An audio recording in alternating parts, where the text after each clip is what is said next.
Cinta, and how are you? Pretty good. How are you? Good. I'm very well. You're on is Big good. Life Conversation, aren't you? I think so. Am It's I on there 94 too? point. I reckon you are. Okay. 94.1 FM. That's the 3 one. WBC. Tell us Phew. what's on today. We've got a great show today. We Jess. have We indeed. do. We have Ross Jones, author of Ashbygate, which of course is in the news today, coincidentally. So one would think we planned that. Jacinta. Absolutely. That is very coincidental, It's isn't very it? coincidental. Very good for us. Very topical Yeah. and also fascinating story. It's, of course, the story of the Speaker of the House, Peter Slipper, the scandal that surrounded that.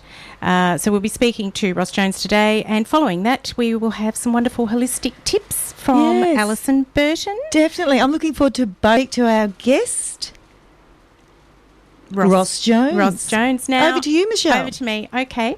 So Ross Jones is an ex-Box Hill High student, as it happens, Jacinta. Yeah, fantastic.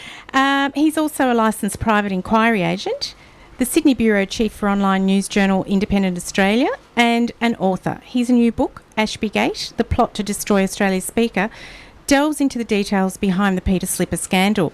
Welcome, Ross. Hi, okay. Lovely to have you on the program. Thanks for having me.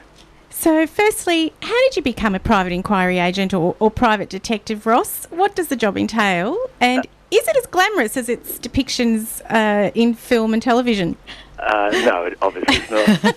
It's a lot of fun, though. It's a lot of fun. That is good.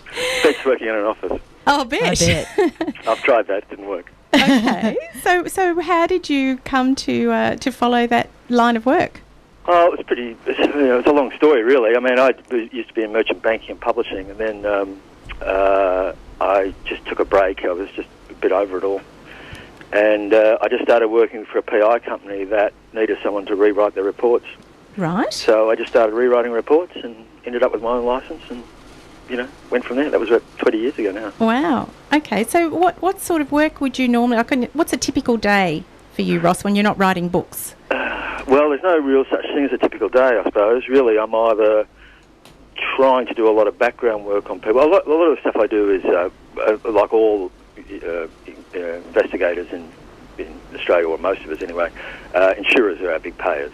Right. So it might be anything from stolen property to workers' comp to sexual harassment to, a whole host of things that come across an insurer's desk. And when they want to know a little bit more about it, or a red flag goes up to say, there's something wrong with this claim, or possibly something wrong with this claim, then they send me out. Okay, so that doesn't sound terribly glamorous then. It isn't terribly glamorous. Well, there's sort of two kinds of investigators generally. There's surveillance and factuals. And the surveillance guys are the ones you see, lurking in people's driveways in grey cars. And I'm a factual investigator, so I'm the guy that bowls up to your front door and takes a proper recorded statement. Right. Does all that stuff. Right, so all up front stuff. All up front, yeah. I don't do any surveillance or clandestine work. Okay.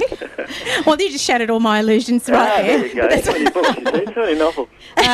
As we know, Ross, life is always different to the movies, though, isn't it? Yeah, well, I do have a really well-worn trench coat. Oh, yes, that's important. I like Now that. you're Well done. Yep. Fantastic. Well, let's get on to talking about the book, Yes. Ross. And look, we're really interested in what motivated you to begin researching the book and writing it, of course. And this is surrounding that scandal about the former Speaker of the House of Representatives, Ashbygate. Ashbygate, indeed. A few years ago now, Justice Rare has made his findings public. And I read the Rare's judgment just, out of amusement, more or less, and was just horrified by what I read. It was just one of the most, horrible workers' comp cases you'd ever want to read. So it piqued my interest. And then I ended up getting in contact with Dave Donovan in Independent Australia. Yes. Yep. And started doing a few articles for them, and we started just getting closer and closer, and then it just got bigger and bigger, and then finally took over. Wow. And how long ago was that you started the research, Ross? I think I started the research in January 2013. 2013. Okay. Wow. Actually, that's not a bad lead time, I reckon, for the amount of research you would have done to almost. Are you almost about to publish the book, or? Well, it is published. It is published. Yeah. Fantastic. It is out. Excellent. You can buy it in Melbourne, in a couple of Melbourne bookshops. Great. Beautiful. So it is available retail. Okay, well, we'll be talking a little bit more about where people can buy it at the end Okay. as well. Yeah, Great. And so in your book, Ross, you describe the events that took place as tasty and salacious and coloured with graphic imagery. What do you mean by this, and what is the book's main premise? Gee, that's two questions. By tasty We can do them one at a time. by tasty and salacious images, I really meant the originating documents when Ashby first brought his case against the Speaker of the House. Yes. Alleged that the Speaker had been up to a whole lot of sexual wrongdoing, and that there was a video available of him being seen urinating out of a window, and Wow. very affairs with other men, and all kinds of horrible things. Well, not that that's horrible, but you know what I mean. It's untrue things. Yes. And very sexually oriented. Right. And that. So designed to get media attention. Well, it was designed to get media attention. Yeah. Exactly. Exactly. In fact, that allegation of the video was withdrawn within about 3 weeks. Yes. Okay. Well, can we just go back a step? Sorry, Ross. That's okay. No. But for those who may have forgotten, I mean, we've had a few prime ministers in the meantime, and it wasn't that long ago, but it seems like ages ago now. So what exactly happened? In what way? How did this whole affair begin? Well, James met Peter Slipper. This is James Ashby. Yep. Yeah, James Ashby. Yep. Met Peter Slipper, sort of early-ish 2011. Yes. And when James was PR manager at a strawberry farm in Queensland called Gwinter Farms, and the guy who runs Gwinter is a staunch right-wing supporter. Yes. And there was a function out there where Bronwyn Bishop, who was then Shadow Minister for Seniors, I think, went out to a function at the farm, and that night they went to a cocktail party at Slipper's house. And there's about 5 stories about how James ended up there, but he did end up there at some stage. And then they started to form, a friendship, I suppose. James, in his normal MO, will start doing a whole lot of things for free for people. His classic is to start doing free YouTube videos and to be, to hold people's hand through the sort of social media world. Right. And which he started doing with Peter, and Peter really seriously appreciated it. And James was very good at it. And so, one thing led to another, and he ended up offering James a job as his media advisor. Right. And then things went downhill really quickly from there. Okay, but so when this scandal broke, James Ashby sent an email. Harmer's lawyer sent an email. Slipper was in New York at the time, yes. So it was the middle of the night in New York. That's right. And a guy called Brad Buffoni from Harmer's Workplace Lawyers, who were Ashby solicitors. Yes. That was the first alert when Buffoni sent him a text. And then Steve Lewis from News Limited, only very shortly thereafter, also contacted Slipper in New York and said, you're under allegations, what have you got to say about it? Right. So, News Limited knew within nanoseconds. Right. They knew well before, actually. But what a coincidence. Yeah. Okay.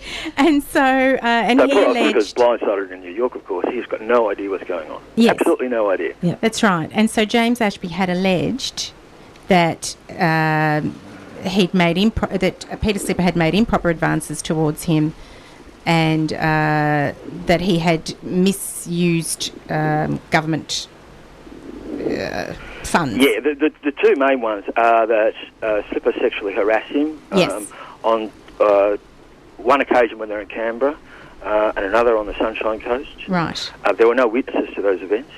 It's pure, it's James's word for it. Yes. There was a couple of other minor occasions, rubbing his arm up and down James's arm, and a couple of other little bits and pieces. But the first two were quite graphic in their nature. Right. And so, where that came from, I don't know.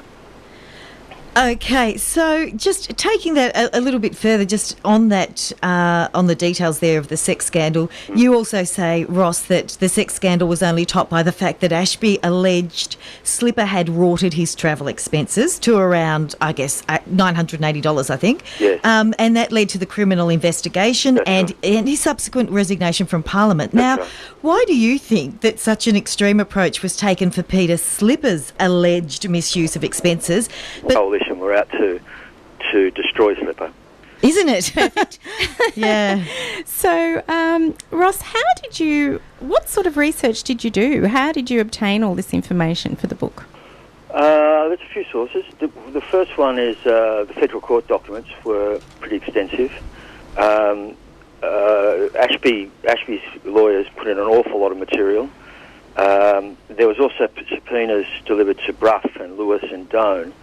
They put in a little bit, or Brough put in a little bit. I don't think Lewis put in any. Slipper put in his bits, of course. Mm-hmm. But one of the main things that Ashby did, and why he did it I don't know to this day, is that his team submitted his entire, or the text logs from a telephone. Whether that was his own telephone or not is another thing, but they submitted the text logs for a telephone, Right. which provides a sort of running narrative of the whole thing, because you can follow it almost in real time. Providing you know what you're looking for. A text can be easily misread and you can look at it the wrong way and you don't know what it means, but if you understand the background and the context to it, then you're there. The good old media, who we condemn a lot, the mainstream media, they did actually quite a bit of some good reporting. Unfortunately, no one followed it through. There was one Fairfax journo called Jessica Wright who was brilliant. I don't know where she is now. She's gone off and done something else, I think. But she was just fantastic, the stuff she dug out. But also I did quite an extensive tour of the Sunshine Coast and obtained my own signed formal statements myself that had not previously been available, or that nobody had spoken to those people. And one of those people I've got the statement from just blows Mel Brough's defence out of the water. Right. And, it just makes a nonsense of the whole thing. Interesting. And so this is public information? No, not yet. Well, Not it is yet. now. It's in the book, yeah. Right, of course. Okay. It's all in the book. Yeah, it's all in the book. But that's the only place it is. That's just, yeah. So, yeah. So, So also, I spoke to a lot of LNP people on the Sunshine Coast. I became, a lot of them are very nice people and really wanted to help. And so there was an awful lot of very interesting information that came from that. So it was overlaying those three sources, really, just, and building up a picture from those three sources. Yeah, absolutely, which are really important, obviously. Yeah. Ross, just thinking about the significance of the diary and of the seat of Fisher in Queensland. So can you tell us a little bit more about that? The diaries? The diary is not like a week to a page thing you see lying around on a desk. No. It's an electronic diary that's an Australian Parliament House diary. Right. That only certain people have passwords and certain levels of passwords to get into them. Okay. So when you're reading about the diaries and hearing about them, Karen Doan had a password. James did not have a password, only because I think he was too slack to apply for one. But he didn't at the time of the events, he didn't have one anyway. Right. And nor did Mel Brough, clearly, because he wasn't a member of Parliament at the time.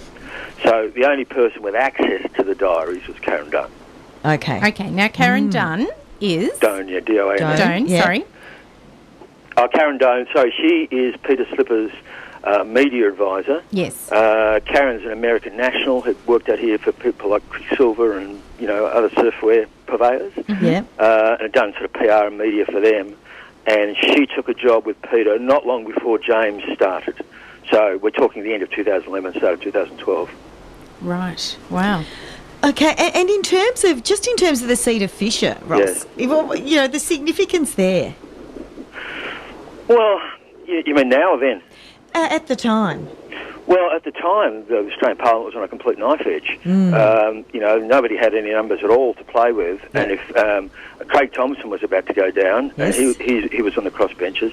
So if the Libs had been able to get rid of Slipper, that would have changed the whole balance of power. Yeah. I mean, they could have really almost taken government without an election. Yes, exactly. It was that bad. It was that serious a matter. Yeah. We're talking about the Gillard government, of course. We're talking about the Gillard Yes. government. Yeah, because as I said, people have slept since the last two prime ministers. I know, a lot's happened. A lot's happened. Last three prime ministers, I think. Yeah. But yeah, who's counting? Like napkins. Yeah. Exactly. Yeah, okay. So huge implications in that context. Oh, really, Yeah. really severe. But Mel, nevertheless, I mean, Peter had made so many enemies over the years, and it was all catching up with him. Right. There was no way he was going to win the 2013 election.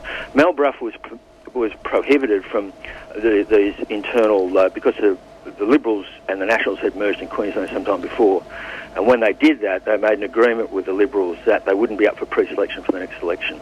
Right. So he couldn't go for him in 2010, but he could go for him in 2013. Yeah. And he did eventually, and he won handsomely. Yes. Yeah. But why he had to, bring that all forward for that, that year or two or year and a half or whatever he brought it forward for, there's several speculations on that. Yes. And so when all this happened, did Peter Slipper have an opportunity at that time, as the events unfolded, to defend himself? I mean, given that he was 16 hours behind when it happened, he was in the US, and he arrived in Australia to a media welcome committee, I believe. Yes. Yeah, he did. Scrum is a good word for it, yeah. Yes. Scrum, He indeed. and Inga both, yeah. Yeah. And so, did he have any opportunity to really put his case forward convincingly to the media, do you think? Well, when they got back to the airport, as you said, it was the scrum, and they issued the AFP got Inga out a side door. They met in a Commonwealth car outside and headed for his place. But they had helicopters over the top, and there was just media all over the joint. So they just went to Peter's mum's place. Right. Or Inga's mum's. One of them. I forgot which in-law, Yes. which mum it was, but they went to one of them. They needed They to went one of the disappear months quickly. and hid, basically. So did that make it look worse, do you think? Well, then he came out on the Sunday and issued a release saying, I'm innocent of all the charges, but I'll step down because of the criminal cab charge matters until they're cleared. And he genuinely expected those to be cleared very quickly. I mean, you see in the book, I've gone through all those cab charge dockets and analysed them all, Yes. and put them into order and put them into sense, and they make perfect sense. There's nothing in them. Yeah, they're all in order. Absolutely nothing in it. Yeah. That's got nothing to do, though, with the subsequent 2010 allegations for the Canberra wineries that Slipper was initially done for $950. Right. And then, got off on appeal. It's But very that's a whole separate complicated, matter. isn't Yeah, there's a whole lot of things going on. Yeah, well, I had a few goes at him, I can tell you. They really They did. didn't they? They were very persistent. Oh, yeah. And I guess just aside, like playing out around the edges as well, we've alluded to it briefly already, but in terms of the controversy and what it meant for the Labor government and the political landscape at the time, and I think that's the fascinating piece as well. What's your take on that? Well, they just had to sit there and cop a battering. Yeah. Either Slipper sort of left Parliament to resign completely, or Labor just sat there and copped a battering while he sat on the crossbenches. There was nothing much they could do, but it certainly gave News Limited. You remember those horrible front pages they had of Slipper as a rat and all these other confected He was slippery nonsenses that they put yeah. out all over the place. Yes. Slippery, and he slipped up, and Yeah. all those Yeah. wonderful, alliterations. Alliterations. There. We love those. Yeah, they made the most of that. Yeah. Oh, they had Murdoch subs are the best in the world. They have a field day. They They loved it. love that stuff. You throw down like Slipper to a Murdoch sub and see what happens. I love it. And so now, of course, Peter Slipper was cleared of any wrongdoing, including both the sexual misconduct, where the charges were dropped, and the misuse of funds. Yes. But having had this trial by media, do you think it's possible that his reputation will be cleared, or will he forever be tainted with this scandal? Oh, he'll forever be tainted. Even people I know who I respect, but who aren't familiar with the matter, their response is, "Oh, he's that slime ball." Yes. Right. Yes. Interesting. And, that will never really go away. He did it, didn't he? He did do it. Yes, come on. And so that kind of attitude, just won't go away. I think people want to believe those things about other people, especially people in high office.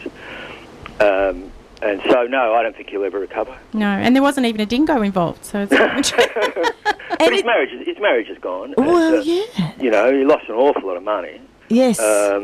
And when you say, did he have a chance to defend himself, his lawyers, Morris Blackburn, decided just before the main court case was due to be heard in October 2012, they decided they didn't want to represent him anymore and sent him a bill for $250,000 and see you later.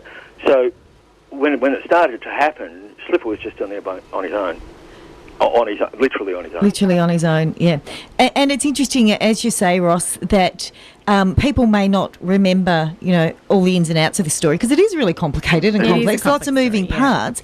But when they hear of Peter Slipper, they'll go, oh, yeah, him, that slimy person, whatever it might be. So that's really interesting. But the other point to remember, I guess, is that personal lives were really destroyed, and certainly his took a real battering. Absolutely. Well, that's right. I mean, and Inga was about to come back for her last chance at IVF. This is his wife. Yes, his wife. That's right. She was coming back for her last go at IVF, so that sort of went out the door. Yeah. So, I mean, who knows how different his life, a lot of people's lives could have been. Could have been, yeah, without this. Yeah, very interesting. The irony is he was a brilliant speaker. Yes. I mean, no matter what you say about Peter Slipper or what you think of him, it's generally acknowledged that he was a great speaker. Yes. Yeah, indeed.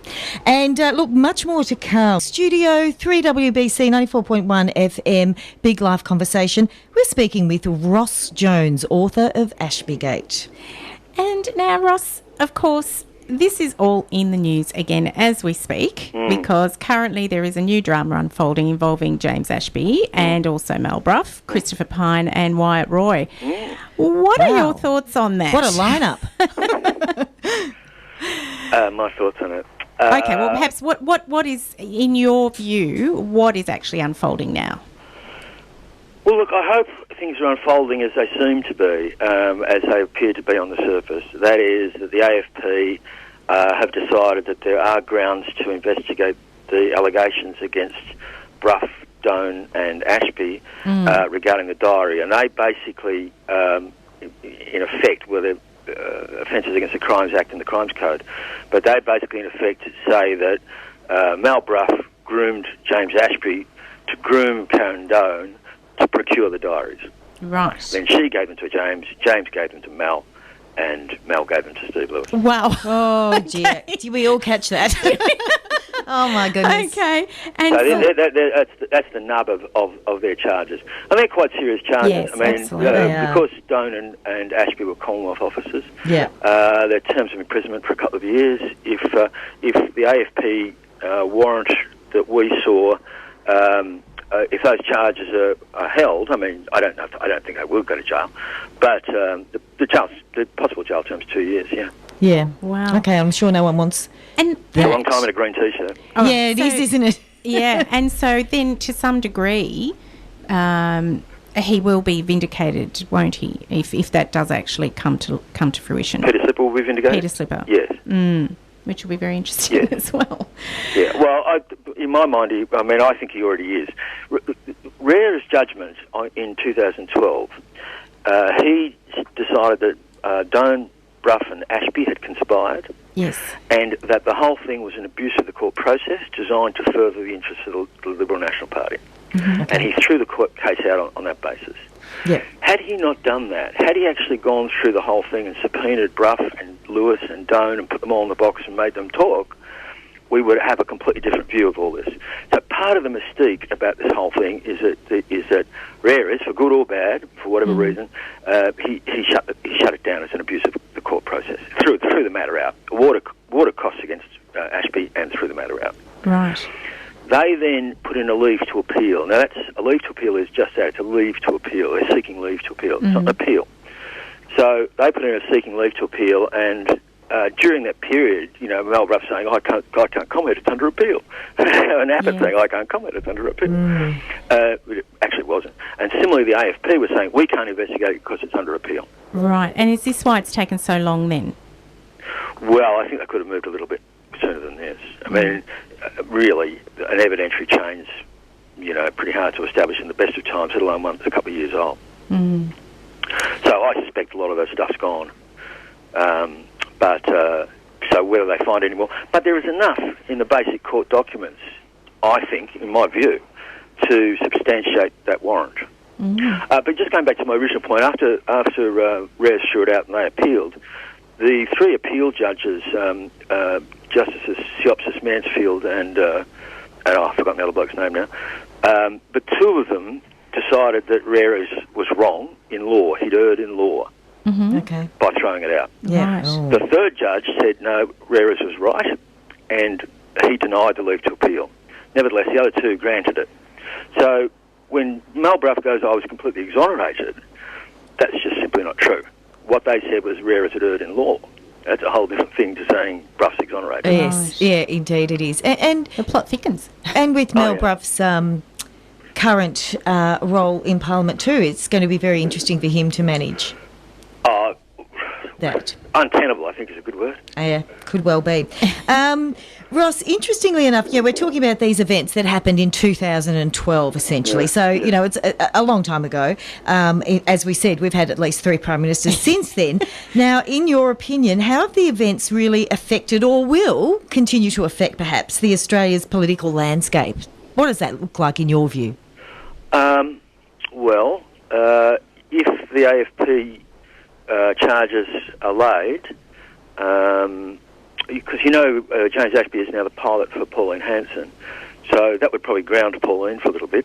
Right, no, I didn't realise that. Did not realise he's the that. pilot. He's flying into all the Reclaim Australia rallies. Busy person, Is isn't he really? Yeah. Oh. Wow. Yeah, he's a personal pilot, so they sit up there in their little Cessna and have chats. Oh, okay. That is new. That is definitely news to me. But apart from that, I mean, well, I guess Mel Bruff would have to resign. It's going to be interesting when we get to Pine and Roy. And it's going to be who starts blabbing to cover their own backsides. If Mel starts to blab, or, because there's a lot more going on that I don't know. I mean, really, you can't get through brick walls. And people just won't talk to you a lot of the time for understandable reasons. Yeah. So there's a lot of course. undercurrent and, subtleties that I still don't really have any idea about. But you've got to think that Turnbull put him in, put Bruff in. He's standing by him. That can only end in tears, if you ask me. Yeah. Yes. And as we know, life is stranger than fiction. So it'll be interesting to Couldn't see make how this it plays stuff up, out. really, could you? You just couldn't make this stuff up. Wow. No, you couldn't. No, you couldn't. No. No. So, look, Ross, thank you so much That's a for pleasure. coming on the show to speak about this. Now, your book, Ashbygate, the plot to... sorry, I've lost the end of that bit. We've lost the plot. Destroy. Australia's We have Speaker. lost the plot to destroy Australia's Speaker. Yeah. How can people buy it? It's either online at independentaustralia.net, direct, or the one outlet in Melbourne is Readings in Carlton. Right. Okay, fantastic. And that's a fantastic So bookshop. it's available through Yeah. Readings. Beautiful. Excellent. Okay. There weren't too many bookshops who wanted to look at it, but some of the better ones did. Fantastic. Well, they might now that it's in the news again. I hope so. And so for more information, people can go to independentaustralia.net. Yeah, that's it. And there you'll see a link through to Buy Ashbygate now. Yes. And we'll mail it out to you. Beautiful. Okay. Well, thank you so much. It's been fascinating, It's a Ross. pleasure. Yeah, it sounds like it's going to be a really great read. I can't wait to grab a copy myself. Yeah. So, and thanks so much for talking to us. As Michelle said, really fascinating book. Must have been incredible to research. Ross Jones, author of Ashbygate, thank you so much for joining us.